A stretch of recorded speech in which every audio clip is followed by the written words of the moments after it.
남편이랑 저는 소개팅으로 만나게 되었는데 첫 만남부터 정말 재미있었어요. 사업을 한다고 하더니 이런 사람들이 사업을 하는 거구나 생각이 될 만큼 너무 재치있고 재미있는 사람이었죠. 그때 당시만 해도 그렇게 잘 나가는 사업을 하는 사람은 아니었고 거의 막 시작한 사람이었어요. 꽤나 초반부터 본사라서 그 회사의 히스토리는 모두 다 알 정도로 그렇게 저희는 초반에 시작을 하게 되었죠. 어느 정도 자리를 잡게 되면서 돈도 안정적으로 벌어지고 회사도 점차 커질 때쯤 남편은 저에게 프로포즈를 했습니다. 그동안 고생시켰던 것도 미안하고 이제는 자기가 편안하게 해주겠다고 하면서 말이죠.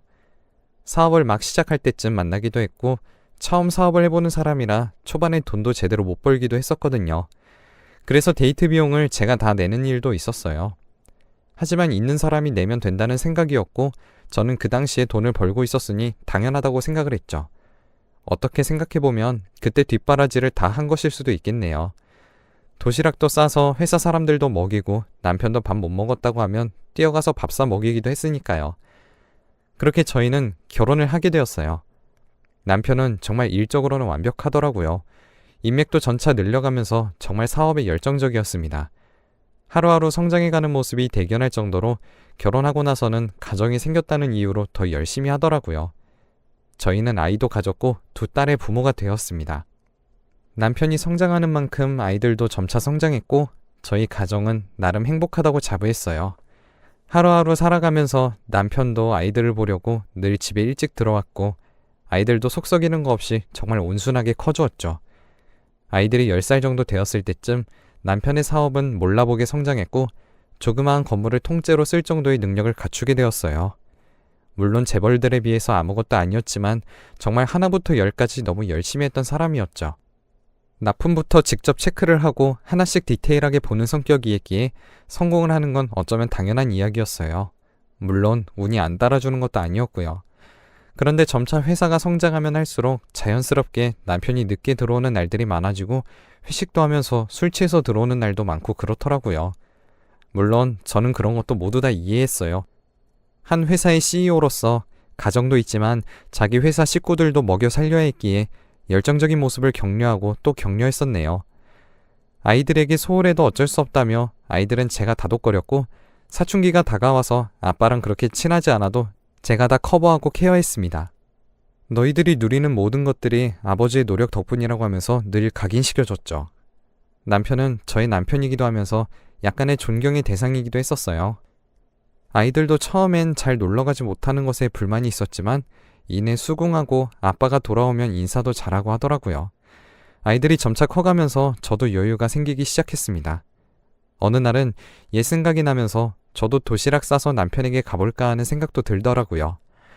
이것저것 그날 장을 봐서 남편이 좋아하는 것들로 가득 싸서 도시락을 준비했어요. 늦게 들어오는 날들이 많아지면서 체력도 많이 가꿔야겠다 생각이 들어 특별히 보양식으로 많이 준비했죠. 그리고 회사 사람들 것도 빠지지 않고 챙겼습니다. 회사를 이사하고 가보긴 했었지만 도시락 들고 가는 건 처음이라 약간 긴장하기도 했었어요. 주차장에 차를 세우고 남편 차를 확인한 뒤 주섬주섬 챙겨 들고 엘리베이터를 탔어요. 엘리베이터를 타는 것만으로도 옛날 생각이 나서 설레더라고요. 그렇게 도착하고 비서님께 얘기하는데 비서님은 저를 보고 상당히 많이 놀래더라고요. 비서님의 도시락도 챙겨주면서 사장님 안에 계시죠? 했더니 안 계신다는 거예요. 주차장에 차 있는 거 보고 왔는데 하니까 잠시 피곤하셔서 근처 모텔에서 눈 좀 붙이고 오겠다고 했답니다. 안 그래도 며칠 못 들어와서 너무 걱정이 되던 참이었는데 잠이라도 자고 있다고 하니 괜히 깨우기 싫은 마음이었어요. 그래서 그냥 도시락만 건네주고 그날은 집에 돌아왔었네요. 밥 먹는 모습을 못 본 건 조금 아쉬웠지만 그래도 잠이 중요하니 그날은 그렇게 지나갔었어요. 다음날 일찍 들어온 남편을 보고 도시락 먹었냐고 물어보니 맛있었다고 자기 못 보고 가서 어떻게 하냐며 그렇게 또 이야기를 예쁘게 해주더라고요. 다음에는 꼭 연락하고 오라는 말에 알겠다고 했었습니다. 그날 남편이 좋아하는 장어를 듬뿍 만들어 주었고 맛있게 먹고 푹 잠드는 모습까지 지켜봤어요. 얼마나 피곤한지 그날 푹 자더라고요. 며칠 만에 보기도 했는데 그때 너무 피곤해 보여서 안쓰러웠습니다. 그날 이후 또 남편이 꽤 바빴어요. 결혼기념일이 한 달 남았을 때 남편에게 스쳐가듯 얘기했습니다. 그날 까먹지 말고 저녁에 밥 함께 하자고 말이죠. 그래도 제 얼굴 보면서 응 하고 대답을 하길래 기억하는 줄 알았어요. 그날 저는 남편이 어느 정도 마칠 시간에 남편의 회사로 찾아갔고 연락을 하게 되었죠. 전화가 되지 않아서 올라갔는데 비서님께서 남편이 또 자러 갔다고 이야기를 하시더라고요. 그러면서 자기가 연락하겠다고 하는 걸 말리며 제가 해보겠다고 했습니다. 그런데 전화를 몇 통을 해도 받지를 않더라고요. 비서분께서도 많이 당황하셨고 전 약간 화가 났어요. 그리고 결혼기념일인데 까먹고 이렇게 전화도 안 받으니 살짝 열이 받더라고요. 그런데 얼마 지나지 않아서 불이 나게 뛰어오는 모습을 봤습니다. 전화도 안 받더니 여긴 어떻게 왔어? 하고 물어보니 비서님께서 문자했던 걸 보고 전화 걸 틈도 없이 달려왔다고 합니다. 기다린 지는 한 10분 정도 된 것 같은데 정말 근처에 있었던 모양이더라고요. 미안하다고 하면서 웃으면서 어서 나가자고 하더라고요. 방금 나온 것 같은 엉망이 된 옷을 조금 만져주고 그렇게 저희는 회사를 나왔어요. 그날 저녁 맛있게 먹으며 축하하고 약간 섭섭했다고 하는 투정도 부렸었네요. 간만에 분위기 좀 내자며 저희는 호텔로 향했고 남편이 먼저 씻었습니다. 그런데 남편의 핸드폰으로 자꾸 연락이 오더라고요. 자꾸 울리는 진동에 가서 보니까 905라고 하는 이름이 자꾸 연락이 왔었습니다. 그리고 얼마 지나지 않아서 508도 연락이 오더라고요. 거래처인가 싶어서 제가 받는 건 아닌 것 같아 그냥 뒀어요. 메시지도 보이지 않아서 급한지 아닌지 알 수도 없었고 그저 남편이 씻고 있는 욕실에 대고 여보 905랑 508 계속 연락 와 이 말만 했었습니다. 그랬더니 남편이 급하게 수건만 두르고 부랴부랴 나오더라고요. 물도 제대로 안 털었던 손으로 핸드폰을 보면서 거래처라서 확인해야 한다며 이야기를 했었습니다. 무슨 번호를 그렇게 저장하냐고 했더니 자신의 파일 목록에 저장해둔 걸로 그대로 저장해놨다고 합니다. 남편이 꽤나 단순한 편이었거든요. 그렇게 확인하고 답장도 보낸 뒤 남편은 핸드폰을 아예 꺼버리더라고요. 아까 얘기한 거 계속 되풀이하는 중이라며 오케이 했는데도 계속 한잔하자고 연락이 온다며 오늘은 저와 함께 시간을 보내고 싶다고 하고는 전화를 꺼버렸습니다. 저도 물론 방해받고 싶지 않았기에 마저 씻고 나오라고 했었고요. 그날 저희는 나름 즐거운 밤을 보낸 뒤 그렇게 또 일상으로 돌아왔습니다. 부부의 특별한 날이니 그날만큼은 방해받지 않고 그렇게 보냈었네요. 다음 날부터 또 바쁘긴 했지만 그래도 그날 잘 보냈다는 게 마음이 참 좋았네요. 그리고 어느 날 남편이 출근을 하며 핸드폰을 두고 간 날이 있었어요. 진동이 울리는 소리에 제 핸드폰을 찾았는데 제 핸드폰이 아니더라고요. 진동이 울리는 걸 찾으니 이번에도 거래처 301이 연락이 오고 있었습니다. 급한 전화일 수도 있겠다 싶어서 받을까 말까 상당히 고민하다가 결국 받았어요. 폰 주인은 남자인데 여자가 받으니 살짝 당황스러웠는지 힉 하는 숨소리가 들리더라고요. 여성분 같았는데 제가 받으니 당황했던지 전화를 바로 끊어버리더라고요. 그리고 바로 그 순간 현관문이 열리는 소리와 함께 남편이 들어왔고 남편은 핸드폰을 받아서 다녀올게 소리만 남기고 빠르게 나갔습니다. 301이 연락 왔었다는 소리도 못한 채로요. 사실 여자라면 이 상황에서 어느 정도 눈치를 채실 분들도 있겠지만 저는 이때 정말 바보같이 예상하지 못했어요. 저에게 닥칠 불행들을요. 이때까지만 해도 내가 눈치를 챘다면 그렇게 충격을 받지 않았을 게 아닌가 싶은데 저는 어떻게 생각해보면 남편을 너무 믿었던 것 같더라고요. 그날이 아직도 기억이 나네요. 제가 볼 일이 생겨서 나갔다가 아는 언니가 갑자기 급한 일이 생겼다고 해서 점심 약속이 펑크 났던 날이었어요. 아침에 오늘 일정이 그렇게 빠듯하지 않다는 이야기를 들은 것 같아서 남편과 점심이나 먹자고 싶은 마음으로 남편의 회사로 향하게 되었죠. 주차장에 차를 세우고 나가려는데 제 앞에서 전화를 잡고 웃으면서 나가고 있는 남편이 보이더라고요. 거리가 조금 있어서 소리치기도 그랬고 일단 전화를 걸어봤습니다. 통화 중에도 메시지는 뜨니까 보겠지 싶었거든요. 그런데 전화를 받으면서 제 메시지가 울리자마자 한번 힐끗 보고는 무시하고 그대로 전화를 받으며 나가버리더라고요. 섭섭한 마음에 얼른 차에서 나와서 잡으려고 하는데 걸음이 얼마나 빨랐던지 남편은 이미 저 앞에 가고 있더라고요. 남편이 향한 곳은 바로 앞 건물의 오피스텔이었어요. 정말 몇 걸음 되지도 않는 곳이었는데 그곳으로 들어갔습니다. 쉰다고 하면 모텔 같은 곳을 간다고 했었는데 웬 오피스텔인가 싶더라고요. 잠시 쉬기 위해서 오피스텔을 아예 구했나 싶은 생각이 들었습니다. 그렇게 저는 남편의 뒤를 따라갔죠. 이미 남편은 엘리베이터를 타고 위로 올라가 버린 뒤더라고요. 엘리베이터는 9층에 섰는데 그때 무슨 생각이었던지 숫자가 떠올랐어요. 바로 905. 호텔에 갔을 때 처음으로 남편의 핸드폰에서 울렸던 숫자였어요. 정말 혹시나 하는 마음이었습니다. 그렇게 저는 9층으로 향했고 홀린 듯이 905호의 앞에 섰습니다.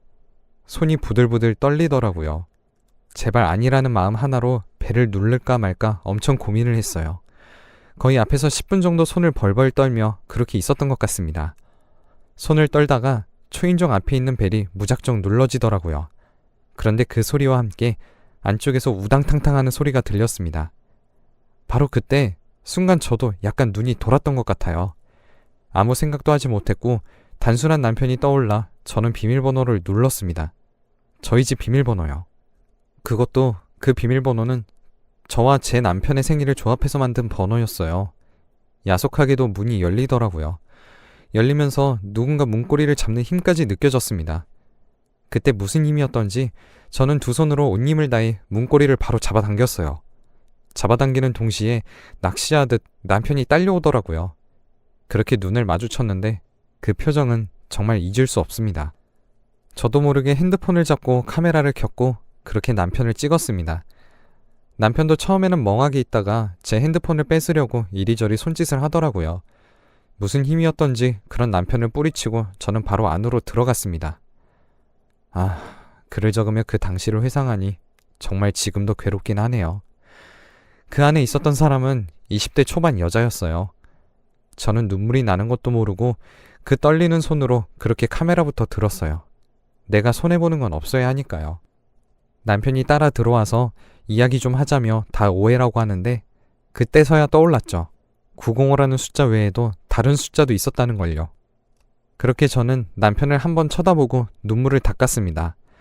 신발도 그대로 신고 들어갔었는데 하이힐 소리 쿵쿵 찍어대며 그렇게 나왔죠. 저는 바로 9층에 그대로 있었던 엘리베이터를 잡고 5층으로 향했습니다. 남편이 뛰어오는 소리가 들렸는데 그 소리도 무시하고 5층으로 향했죠. 금세 도착한 508호. 떨리는 손으로 그렇게 또 비밀번호를 눌렀습니다. 남편과 저의 생일을 조합한 번호요. 정말 아니길 바랬어요.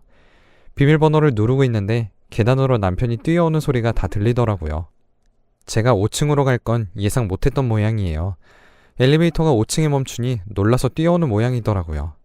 그렇게 비밀번호 누르고 들어갔는데 술집 여자 같은 여자가 자고 있고 술병이 나뒹굴더군요. 제가 들어오는 소리에 깼는지 부시시 일어나면서 저에게 아줌마 뭐야? 라는데 정말 어이가 없더군요. 그 여자는 30대 정도 되어 보이는 여성이었습니다. 그리고 무엇보다 옷걸이에 걸려있는 남편의 옷이 보이더라고요. 제가 남편 생일에 줬던 셔츠였어요. 핸드메이드 제품이라서 이니셜이 그대로 박혀있는 옷이었죠. 그것도 사진으로 찍어 남겼습니다.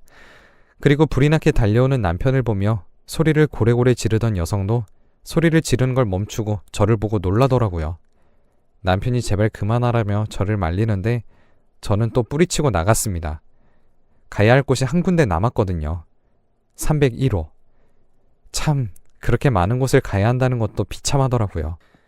그렇게 도착해서 또 똑같은 비밀번호를 누르고 들어갔습니다. 다행히도 외출을 한 듯 보이지 않았지만 화장대에 있는 사진이 눈에 띄었네요. 사진을 보니 적어도 1년을 넘은 것 같은데 많아도 20대 후반으로 보이는 여성의 모습이 보였습니다. 남편은 또 뛰어왔더라고요. 508호 그 여성분에게 상황 설명하고 온 것이겠죠. 그때는 눈물도 흐르지 않더라고요. 아무도 없는 방에서 그렇게 남편은 무릎을 꿇었고 미안하다고 빌었습니다. 핸드폰을 달라고 해서 뒤졌고 이게 다행인지 모르겠지만 저장이 되어 있는 건 이 세 개가 다더라고요. 남편은 회사 앞에 오피스텔에 자신의 여자들의 월세방을 구해준 거죠. 그리고 그 여자들은 서로를 모르는 것 같더라고요. 싸우는 소리가 나서 올라가 봤더니 9층과 5층이 싸우고 있었습니다. 너는 언제부터였냐며 소리를 지르는데 밑에까지 다 들렸어요. 제가 등장하니까 다들 아무 말도 못하더라고요. 제가 제일 비참했습니다. 남편은 따라오면서 빌고 있고 절 보고 아무 말도 못하는 그 여자들. 왜 이런 남자를 만났냐고 가정이 있는 사람인 건 몰랐냐고 하니 아무 말도 없더라고요. 정말 이런 일이 일어날 거라고는 상상도 못해서 그런지 이제 남편의 실체를 모두 보고 나니까 눈물도 마르더라고요. 남편은 그때까지도 싹싹 빌고 있었고 자기는 이혼할 생각도 없고 저랑 같이 살고 싶다고 합니다. 그 말을 또 그 불륜녀들 앞에서 합니다. 환장하겠더라고요. 돈도 벌고 하니 자기가 미쳤다고 하면서 싹싹 빕니다. 그러면 나도 이렇게 해도 되냐니까 그건 또 안 된답니다. 같이 살아줄 테니까 당신 돈으로 나도 다른 남자 만나도 되냐니까 아이의 엄마가 그러는 거 아니랍니다. 그 말에 제가 아이의 아빠는 그래도 되냐고 하니 아무 말도 못하네요. 그 여자들도 그렇지만 이렇게 오피스텔에 3명을 만나면서 한 건물에 넣어놓는다는 기가 막힌 생각을 대체 어떻게 한 걸까요? 참 기가 찼습니다. 어떻게 해야 할지 대책도 안 서더라고요. 내 집 살림이잖아요. 나중에 알게 되었지만 비서도 한편이었다고 하더라고요. 꽤나 오래 했던 비서분이셨는데 그분이 그래서 제가 올 때마다 당황했던 거였어요. 비서에게 얘기를 해뒀나 보더군요. 그래서 그날도 비서가 문자로 제가 와 있다고 하니 불이 나게 달려온 것 같더라고요. 이번에는 제가 주차장에서 바로 남편을 따라갔으니 못 봐서 도와주지도 못했던 거고요. 일단 증거는 확보해놨으니 집에 들어오지 말라고 하고 저는 돌아왔습니다. 얼마 가지 않아서 집으로 기어 들어오는데 발로 차서 내쫓았죠. 한 번만 더 오면 경찰에 신고한다고 바락바락 소리 지르니까 오지는 않고 집 앞에서 기다리더라고요. 솔직히 애들 봐서 참고 살까 하는 것도 있었습니다. 하지만 그게 아니더라고요. 제가 참고 산다고 해서 있었던 일이 없어지는 것도 아니고 이렇게 자기들 때문에 살았다고 하면 좋아할 아이들도 아니었어요. 그렇게 저는 차근차근 이혼 준비를 했습니다. 물론 정신이 너무 나가서 처음엔 준비하는 것도 힘들더라고요. 준비가 어느 정도 마무리되면서 저는 정신과 치료까지 받고 있습니다. 너무 충격적이라서 말도 안 나오고 믿었던 사람의 배신이라서 그런지 아직까지도 몸소리가 쳐집니다. 아이들의 양육비부터 모든 것들 싹 털어서 그렇게 전 이혼을 하게 되었고요. 그 후로도 정신과 치료는 꾸준하게 받고 있습니다. 이혼을 하고 나서도 주야장천 연락이 왔고 핸드폰 번호를 바꾸면 알아내서 오더라고요. 결국 접근 금지 신청까지 받아내고 그렇게 저는 1년이라는 시간을 보냈습니다.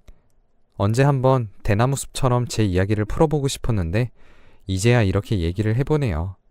정신과 치료를 다니며 어디서든 말하고 싶으면 말하라고 하는 걸 이제서야 실행 중입니다. 속이 뻥 뚫리네요. 사람이 살면서 별 사람을 다 본다고 하지만 그런 사람이 제 곁에 있을 줄 몰랐어요. 좋은 경험이라고 하기엔 너무 뼈아픈 기억이네요. 제 긴 이야기 들어주셔서 감사하고 이 글을 보시는 분들은 저 같은 일이 없이 좋은 사람들만 만났으면 하는 바람입니다. 긴 글을 읽어주셔서 감사합니다.